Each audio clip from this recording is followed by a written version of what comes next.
in Pakistan today. Now, we spoke about just recently about the Jewish community of Kurdistan, Afghanistan. So today we're going to concentrate on Pakistan, also the Jewish community. It was mainly in an area called Karachi. That was where the Jewish community was based. Most Pakistani Jews migrated to Israel, obviously after 1948, when there was a formation of the state. Now, Jewish history in Pakistan goes back all the way to 1839, when Pakistan was obviously part of British India. Now, various estimates suggest that there was about 50 to 60,000 Jews living in Karachi at the beginning of the 20th century, mostly comprising of Iranian Jews and the Bnei Yisrael also respectively. A substantial Jewish community lived in an area called Rawalpindi, and a smaller community lived in Peshawar, also respectively. So now there was partition of India, I think it was in August 1947, led to establishment of two independent sovereign states, a Hindu majority India and a Muslim majority in Pakistan. Now, following this event, Pakistani Jews began to leave the country for India, Canada and the United States of America before the rise of their persecution in Pakistan at the time period of the formation of the State of Israel. Ultimately, this would lead to their exodus from the country. And today, let's say Pakistani Jews are predominantly found in the Israeli city of Ramla, whilst the government of Pakistan claims to host a modest Jewish population. Now, according apparently to Pakistan's National Database of Registration Authority, NADRA, over there, I think it would actually a state over there of 745 registered Jewish families in the country. I don't know if this is still true or if these figures are official or not. However, the accuracy and transparency of the NADRA's database has been challenged severely. Liel Leibovitz, an Israeli journalist very much doubted the correctness of the official numbers. It had been widely reported in Pakistani media that a man known as Official Benkhand, who preserves the last standing Jewish cemetery in Karachi, has claimed to be the last Jew in Pakistan, so that will obviously negate that idea. Now, however, Benkhold's identity has been challenged by his brothers, who claim to be Muslims, and he has been targeted and attacked in the country due to his activism for religious minorities in Pakistan. However, his Jewishness was formally recognized by the Pakistani government in 2017 after numerous appeals. So very interesting over here. So the first migrations we're going to explore with regards to that. Now, I believe the community of Jews fleeing a revolt in Mashhad in Persia, which we've spoken about on various occasions before, has settled in Rawalpindi in Punjab in the year 1839, when the city was ruled by the Sikh Empire at that stage in time. The Jewish community in Rawalpindi constructed a synagogue in the early 1900s, which is located in Rawalpindi's Babu Mohalla neighborhood. It's reported over. Well, we're talking about the colonial era, the period itself, which was between 1842 to 1947, 105 years it was. I think in 1881 there was a census, and there were 153 Jews in Sindh division at that point in time. There was reports over, which is modern day Sindh. In the Sindh Gazetteer of 1907, Edward Hamilton Aitken mentions that according to the 1901 census, the total population of Jews in Sindh was 482, and almost all of them lived in Karachi. By 1919, this figure had risen to about 650. By 1947, the year before the State of Israel formed, there was about 1,500 Jews living in Sindh, with a majority residing in Karachi. Most of these Jews were Bnei Yisrael, and they lived as traders, artisans, poets, philosophers, and civil servants. Come what 1911, Jews considered only 0.3% of Karachi's population, and at the time of independence from the British Empire, their number had reached 2,500. Now, there's a famous Pakistani historiographer. His name is Gul Hassan Kalmati. He focused extensively on the culture and history of Karachi. He indicates that Jews arrived in Karachi from Maharashtra in the 19th century, respectively. Very interesting enough. So, very interesting. Now, there's a variety of associations that existed to serve the Jewish community in Pakistan. Let's explore some of them. Firstly, we're going to speak about this in due course, the Magen Shalom Synagogue.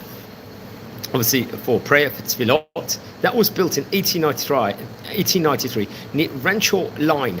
This was built by a man named Solomon David, Omer Dekar, and by his son Gershon Solomon.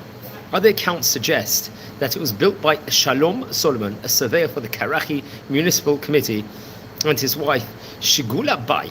Now, the synagogue soon became the center of a small but vibrant Jewish community at that stage in time. A member of the synagogue was Abraham Reuben Kamar Lekar, who became a councillor in the Karachi City Corporation in 1936.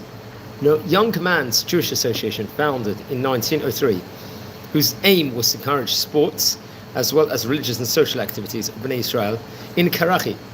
Karachi Bnei Israel Relief Fund, I think that was established to support over there at that point in time poor Jewish families in Karachi. Now, in Karachi Jewish Syndicate, that was formed in the year 1918. And the aim of this organization was to provide homes to poor Jews at reasonable rent fees. That was very, very important at that point in time. Let's explore a bit about the famous Magen Shalom Synagogue. Now, obviously, all the synagogues there, everyone was Orthodox Jews over there. It was located in Karachi in Pakistan at that stage in time. Obviously, a Sephardi synagogue. I think it would operate, or had an organizational status between 1893 to 1988. It's reported over there. The location was on Jamila Street and Nishtar Road in Kalangar, Rancho Line, Karachi in Sindh, respectively, obviously in Pakistan. Now, the synagogue, as we said before, was built by Solomon David, Omer Dekar in 1893. And I think, yes, that's very, very interesting. When the region was still under British rule as India. Now, the synagogue was destroyed in 1988 by the orders of the then President of Pakistan, Muhammad Ziaul Haq, following which a shopping plaza was built in its place over there. Now, let's explore a bit about the history within regards to the synagogue, just to reiterate the history. Construction of the synagogue completed in the year 1893. It was further extended in the year 1912 by Umar Dekar's two sons, Gershon Solomon Umar Dekar and Rachamim Solomon Umar Dekar. Now, there was a community hall named the Shigulbay Hall that was built by Abraham Reuben Kamar Lekar in memory of Shigulbay Solomon Umar Dekar. Now, it's interesting, in 1916, about 109 years ago here, the Jewish community of Karachi in India opened a Hebrew school on the synagogue premises and later constructed the Nathan Abraham Hall in 1918. And the synagogue had a main signboard which designated it as Bnei Israel Masjid. We're going to speak about Bnei Israel in due course, owing to the region's Muslim-dominated and Urdu-speaking society. Now, the synagogue soon became the center of a small but vibrant Jewish community, one of whose leaders, Abraham Reuben, became a councillor of the Karachi Corporation in 1936.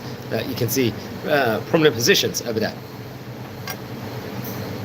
And now, I think that there was a partition of British India along religious lines between Hindus and Muslims. In August 1947, this would see the city of Karachi fall within the borders of the new Muslim majority state of Pakistan at that stage in time, following which the synagogue's front affiliation signboard was changed, designating it under Pakistan Bnei Israel community. Less than a year later, the synagogue was attacked and set on fire by Muslim rioters following the 1948 Declaration of Independence of the State of Israel. During this time, several Jews all over Pakistan were attacked. Eventually, it would drive parts of the community to flee to neighboring India. However, the frequency of attacks on Jews in Pakistan increased after each of the Arab-Israel wars, 1948, 1956, 1967, 1973. Now, by the early 1970s, the Pakistani Jewish community had largely left for Israel or India due to the Jewish exodus from Muslim states. Effectively, that will render the synagogue to be largely dormant at that stage in time. Like we've spoken about this with the other countries also before here on this series about what actually happened at that point in time, and that very much occurred at that stage in time.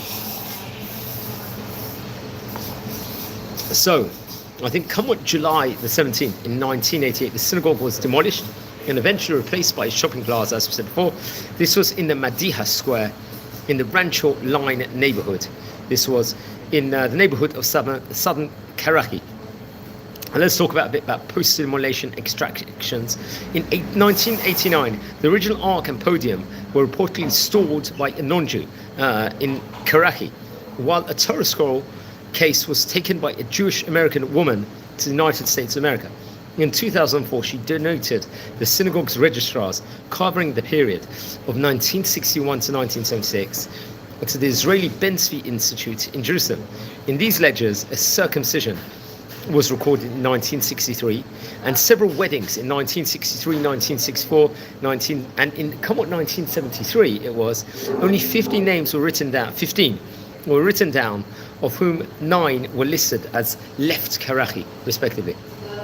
I think leading up to the time period of the partition of India, I think some 1,300 Jews remained in Karachi. Most of them obviously was B'nai Israel Jews, observing obviously the rite of the liturgy was they would follow Sephardic tradition over there. Now, the first real exodus of Jewish refugees from British India to Bombay and other cities in India came just before the creation of the State of Israel in 1948, when anti-Semitism spread to Pakistan at that point in time. When Israel came into being in 1948, many Jewish people migrated to Israel. After the Arab-Israel war, a majority of them left Karachi over there. By 1953, fewer than 500 Jews were reported to be in all of Pakistan over there. And come up the time period of 1971, it was. Let's speak about that now. Now, the Magen Shalom, the Bnei Israel's only synagogue in Karachi, was founded under the British Raj. It was demolished, obviously, in 1988. We spoke about the shopping plaza that was actually built there. Actually, I'm recording this at a shopping plaza at the moment. The Bnei Israel community in Israel petitioned for its maintenance and used it as a historical community center. As per another account, in July 1988, the synagogue was burnt and brought down by religious zealots at that point in time, where today a building, obviously, as said before, in Medias Square stands. The last custodian of the synagogue was Rachel Joseph. She obviously has passed away since then. Many Jews who migrated from Pakistan have obviously not updated their status since leaving Pakistan in the Nadras database. So the database, it's another proof over here why it must be old, and that actually, but as many Jewish Pakistanis left in Pakistan despite Nadra showing existence to the Jews in Pakistan. And it's interesting, someone named Dan Kiesel, he was a Jewish person of German origin, was employed as a psychotherapist by, I think, the Pakistani Cricket Board from 1995 to 1999. His appointment would bring controversy over here as Pakistani politicians questioned the hiring of an Israeli Jew in the Senate of Pakistan. Now, everyone that's tuning in at the moment, I'm just urging you, please subscribe to the channel. At the moment, we've got tons of great Torah content, Jewish history content over here. We're exploring over here the history of Jewish community in Pakistan over here. Very rare, you'll find that. And please subscribe to the channel now. Now, it's interesting, we're just continuing over here, so please subscribe. Now, the term Yehudi and its variants remains a word of derision when directed at Bnei Israel or anyone else, as noted by Reverend John Wilson, one of the founders of University of Bombay. Now, I think it's called the University of Mumbai.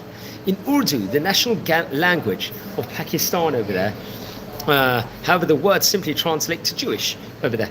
Now, the Bnei Israel's prayers include intercessions on behalf of His Majesty, as in several Commonwealth countries.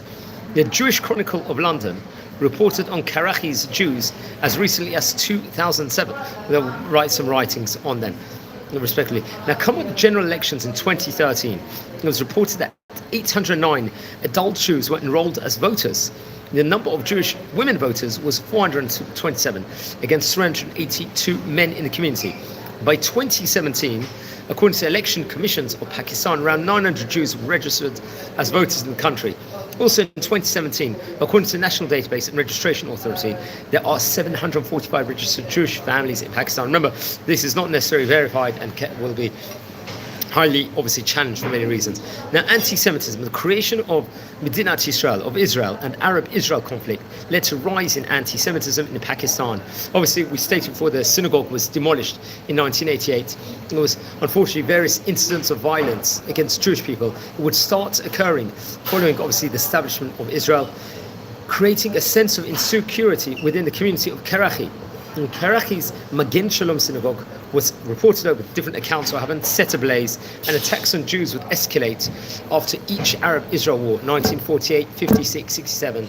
Since 1970s, anti-Semitism obviously significantly mounted over there. Now, the Jewish Bnei Israel graveyard remains in the larger Mewa Shao graveyard in Karachi today. It's reported over. Let's talk about Pakistan and Israel, the community itself. Now, in Israel, there is a community of between 1,000 and 2,000 people consisting of Pakistani Jews and their direct descendants. Upon the partition of British India in 1947, many Jews emigrated from the Dominion of Pakistan and resettled in the Dominion of India, joining the local Indian Jews over there. Now, following the Israel Declaration of Independence in 1948, most of the remainder of Pakistan Jews fled from the country as part of the wider Jewish exodus from the Muslim world, immigrating obviously to Israel and to some parts of the Western world. Israelis' Pakistani Jewish community is obviously largely concentrated, as was stated before, in Ramla, sharing the heritage with the Indian Jews in Israel. The country's Pakistani Jews are mainly identified as having belonged to the Bnei Israel and community of the Jewish diaspora that coalesced in northern India. Now, to speak about the history about it, records cite that major Pakistani Jewish migration to India especially occurred in the 1960s and 1970s from India, where many Jewish refugees from Pakistan eventually settled during the independence period. Now, Magen Shalom, as we said before, which was built by Solomon David Mordecai and by son Gershon Solomon, was obviously the last synagogue, we mentioned about it before, was obviously demolished in 1988, once again because to make room for the shopping plaza. Most of Karachi Jews now live in Ramla and Lod in Israel, but some would also even go to Toronto in Canada, to Mumbai in India, in several states in the United States of America, and I think they built a synagogue they would name the Magen Shalom over there. Jewish immigrants from Pakistan obviously have served with distinction in the IDF, Israeli Defense Forces, and it's actually reported over they would help revive the game of cricket in Israel also. Famous, let's just say, Israelis in of itself in the secular world include Yoel Rubin, who is a Satamka, and Eliaz Rubin Dan Decker of Bnei Israel and Karachi descent, well-known Israeli figures. Let's speak about the Bnei Israel graveyard. It's the only Jewish cemetery in Karachi, in Sindh, in Pakistan.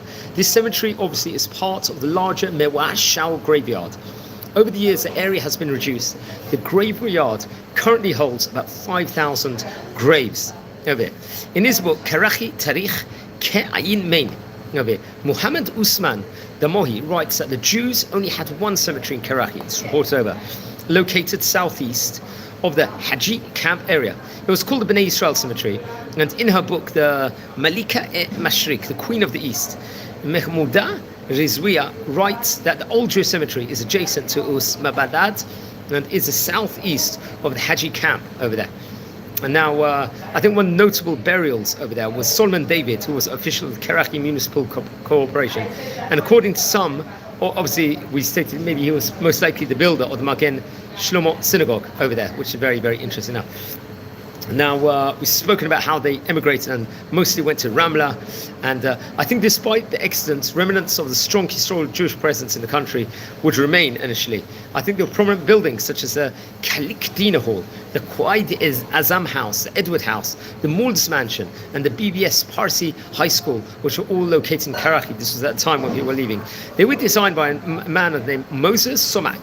He was a British Jew architect, obviously from Spain. It was Mizrahi, also Iraqi, and obviously Karachi is the home to the Bnei Israel graveyard, which serves as the only remaining Jewish cemetery in Pakistan. Let's say about the architect who designed so many things in Pakistan. His name was Moses Somak. He was born in 1875. He passed away on the 6th of April in 1947. He was a British architect known for designing several buildings in British India. His works built before the partition of India, located obviously in modern-day Pakistan, included, as we said before, the Edward House, BVS Parsi School, Karachi Gaon Association, the Kalikdina Hall, Moul's Mansion, the Quaid-e-Azam House, and he was born, I think, in Lahore, in Punjab province in British India, and spent most of his life in Karachi. So he was a famous Pakistani Jewish person over there. He would migrate to the United Kingdom in the mid-1940s. He died, I think, with a cardiac arrest in 6th of April 1947 over there. Who were the presidents of the Pakistani community over there? It was a prominent position, I think, that would start from the year 1893, at the time period when the synagogue, the Magen Shalom, would actually start at that point in time. They would include, as we said before, the great man of name Solomon David Amordikar. I'm not too sure the 10 years he was. I think that was maybe till 1901. Obviously, we mentioned Gershon Solomon Omradikar, who we mentioned about before. I think he was obviously the son of Solomon, who passed away in 1930. Avram Reuven Kamalikar, he, I believe, maybe passed away in 1936. He was born in 1871. He was a deputy president, and I think eventually will maybe take on this position later on. David Gershon Amordikar was born in 1883, the son of Gershon. He would be, I think, have a presidential role. Another person of the name who passed away in 1968, born, I think, Shimon Avram Kamalikar. He was the son of Avram, and he would work as the president also of the community. Yes, so very interesting. This was a very famous family, the Kamalikar family in of itself, seemingly in Pakistan. Who were the Khazaneh of the Kehillah, the cantors and spiritual authorities. One of them was called Shmuel Mozaz Nagvakar. He lived till 1939, and he was born in 1857. Another one was David Chaim Moshe Madi. He was, I think he passed away in Tauz in Eretz Israel. Another one, obviously, was Shimon Benjamin Mifga Akor. I think he lived between 1898 and 1967. He would later on become, I think, pass away in Ashdod, if I'm not mistaken. He was over there. So we've spoken about how many of the communities would come to Eretz Israel at that stage in time, especially after the 1967 war. They would stay, or obviously after the 1973 war also. Big changings was going to come. Let's see this. I think someone named Eliaz Ruben Dandekar, who we mentioned about before, he would actually post a famous picture within regards to Rabbi Reuben Kamalikar and his wife Sarah Bai. As I say, I think this famous picture from 1902. I think the Bnei Israel community would actually go to Jerusalem on a visit in 1902, famously enough. And there were travel diaries, I think, written and published by members of the community, I think, during 19th century visits of the congregation in the country before the British Mandate is reported over. I think both men and women would embark on a journey which would last many months.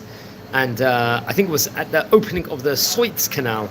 And I think they overcome to transition to migrant or a visit, but very interesting enough. Now, I think the language that is used is Judeo-Urdu over here. That was a dialect, Urdu language, by the Baghdadi Jews in the Indian subcontinent living in areas of Mumbai and Kolkata. And towards the end of the 18th century, it is a dialect that was written in Hebrew script and found to be used for several pieces of literature, such as Inder Saba, a copy which is kept at the British Library. Now, who's the Bnei Israel? We're talking now about the Bnei Israel community. They're also referred to as the Shanivara Teli, or native Jew caste. It has been suggested over here that they are descendants of one of the 10 lost tribes by the ancestors who had settled there centuries ago. This is one suggestion over here. Starting in the second half of the 18th century, after they were taught about normative Sephardic Judaism, they migrated from villages in Konkan region, where they had previously lived, to nearby cities throughout British India, primarily to Mumbai, where their first synagogue opened in 1796, but also Pune, Ahmedabad and Karachi, where they gained prominent positions in the British colonial government and the Indian army over here. Now, another famous man, I think, who's a rabbi, I think currently I think was a more recent Pakistani rabbi connected to the Bnei Israel community, who's working currently, is Rabbi Ezekiel Isaac Malikar. He apparently is now the head of the Jewish community in New Delhi, in India, and is also the honorary secretary of the Judah Hayam Synagogue at the corner of the Humayun Road, where he works as an unpaid volunteer. The synagogue, in addition to serving the Jewish community of New Delhi, caters of the Jewish diplomats for foreign missions. apparently it's hosted former Israeli Prime Minister Shimon Peres and David Danieli, who happens to be the Israeli ambassador to India. Indian Jews also go there for rites such as Brit Milah, circumcision, B'nai Mitzvah, coming of the age. He is also from the B'nai Israel community, so once again, B'nai Israel very much connected to Pakistan over here, hence we're speaking about it. I think Melika, in addition to being a scholar of Judaism, he is a human rights activist and a deputy registrar law with the National Human Rights Commission in India. He was a key participant, apparently, in the 15th International Conference of Human Integration, and he has connections with everyone. I think at Kirpal Bagh in New Delhi on February the 6th, 2006, reported over. So he is a famous man of the B'nai Israel community. I recommend everyone that you're watching today. We actually did record a video not so long ago within regards to the history of the Indian Jewish community. We explored the different parts over there, different synagogues over there, different burial plots, different great rabbis over there. So over here today was a special edition where we are, let's say, concentrating on the Pakistani Jewish community, which is we're one of the very, very few places that will actually speak about it and grapple within regards to these different parts of the country. Now, the aim is to explore all different cities. We're trying to explore who were the great rabbis from all these different great vicinities over there of yesteryear. So that's why we've concentrated on over here India. We spoke about Afghanistan. We spoke about Kurdistan. We have spoken about Afghanistan, all these different countries. Who were the rabbis there? Who were the key people at that point in time? Within regards to anti-Semitism, we're looking about what happened from an anti-Semitic point of view in all these different, let's say, places, those stages in time. So it gives us an idea, feeling of the science behind all these different areas. Hence, that's how important that we're doing. Now, friends, everyone tuning in at the moment, please subscribe to the channel. We're doing a lot of Jewish content, which very few people are doing on. We are concentrating on the history of Oriental Jews over here in the English language. We're trying to learn about it. Very, very few people online actually speak about it. We're trying to learn about who were the great scholars from all these different areas of yesteryear. You know, just the importance about learning it is second to none, and it's great, great importance, which I can't stress in of itself. We try and explore what was anti-Semitism in all these places? How bad was it? So that's what we're doing, and we explore the community from Pakistan. And today, we didn't really mention so many rabbis in today's video per se, but that's one of the things that we're exploring at the moment on this channel. Now, another thing that we're doing on this channel is we are recording, we've already recorded about 1,300 plus short biographies of great rabbis, great Jewish scholars of yesteryear on this channel. That's another reason to subscribe to the channel. So we've explored the Ottoman countries, who were the great rabbis in the Ottoman countries, in the, let's say, the Asian countries we're looking at, North African locales, in Morocco, Tunisia, in Algeria, all these different places. We're trying to go inside deeply and try and find out who were the great rabbis and what actually happened in that point in time. So we try and record the videos at the time period of the Hilula of the great rabbi, the time period of the anniversary of the passing of the great rabbi. It's that time period when we will do the biography videos on those great Chachamim. So that's another important fact about this channel. Now what we'll do is we travel around Israel here on this channel to all different cultural parts, especially in Jerusalem. A lot of the synagogues we're speaking about, the communities we are living in, we check out, we look over those different locales and see what actually went on in those places at that stage in time, and get a real feel of what the communities were like of yesteryear in those places also. So tours, that's another section that we've got inside this